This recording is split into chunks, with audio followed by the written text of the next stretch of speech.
Փոշու ծանդին, ճշմարտության հետքերով։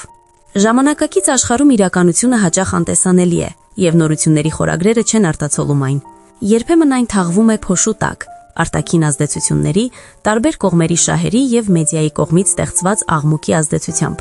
Իրանի ներսում տեղի ունեցող զարգացումները հասկանալու համար անհրաժեշտ է դիտարկել իրադարձությունները խորքից, այնտեղ, որտեղ հստակ տարանջատված են բողոքի իրավունքը եւ զանգվածային անկարգության նախագիծը։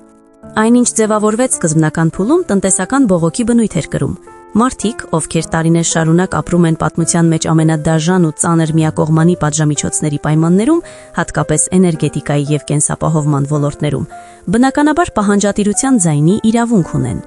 Տնտեսական ճնշումը անհերքելի իրականություն է, եւ Իրանի Իսլամական Հանրապետությունում ժողովրդի ձայնի լսելիությունը մշտապես ընկալվել է որպես կառավարման տրամաբանության եւ ներքին բարեփոխումների բաղկացուցիչ մաս։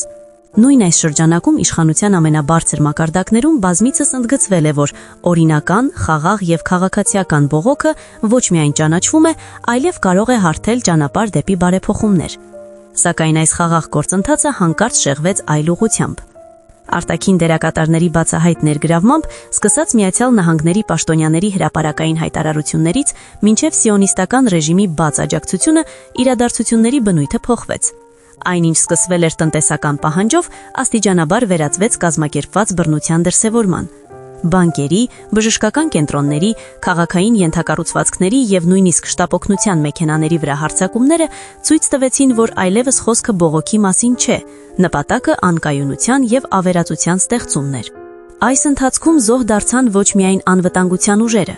Սովորական քաղաքացիները, ցուցարարները եւ նույնիսկ պատահական անցորդները նույնպես դարձան անկարգությունների մասնակիցների բռնության զոհ։ Զինված տարերի կողմից մարդկանց սպանության վերաբերյալ բազմաթիվ հաղորդումները սառը զենքի, հրազենի եւ պայթուցիկ գործողությունների կիրառմամբ բացահայտեցին մի դառը իրականություն՝ բռնություն, որը ծագում էր ոչ թե հասարակությունից, այլ ուղղված էր հենց հասարակության դեմ։ Միաժամանակ ավելի քան 100 անվտանգության պահապաններ, երիտասարդներ, ովքեր առաքելությունը բացառապես հասարակական հանգստության պահպանումն էր, այս իրադարձությունների ընթացքում կորցրեցին իրենց կյանքը։ Այս դեպքերը, անկախ ցանկացած քաղաքական մոտեցումից, հարցականի են տակ յուրաքանչյուր արդարամիտ մարդու խիղճը։ Սակայն վճռովիժ գործոնը Իրանի ժողովրդի հասարակական գիտակցությունն էր։ Երբ պարզ դարձավ, որ խաղաղ բողոքները վերածվում են արտաքին միջամտության եւ կույր բռնության գործիքի, հասարակության մեծամասնությունը հստակ սահմանազատեց իր դիրքորոշումը։ Ազգային անվտանգության եւ երկրի կայունության պաշտպանությանը միտված ժողովրդի լայն մասնակցությունը դարձավ ուղիղ պատասխան անկարգությունների նախագծին եւ օտար միջամտությունների։ Վերջում մնում է մի հստակ ուղերձ։ Իրանը երկիր է, որտեղ ժողովրդի ձայնը լսելի է եւ սոցիալական պահանջները ունեն իրենց օրինական ընթացքը, սակայն ազգային անվտանգությունը, քաղաքացիների կյանքը եւ հասարակության կայունությունը կարմիր գիծ է, որի անցումը չի թույլատրվի։ Ճշմարտությունը, եթե կարողանա անցնել խեղաթյուրված պատմությունների փոշու միջև, հենց այստեղ է բացահայտվում։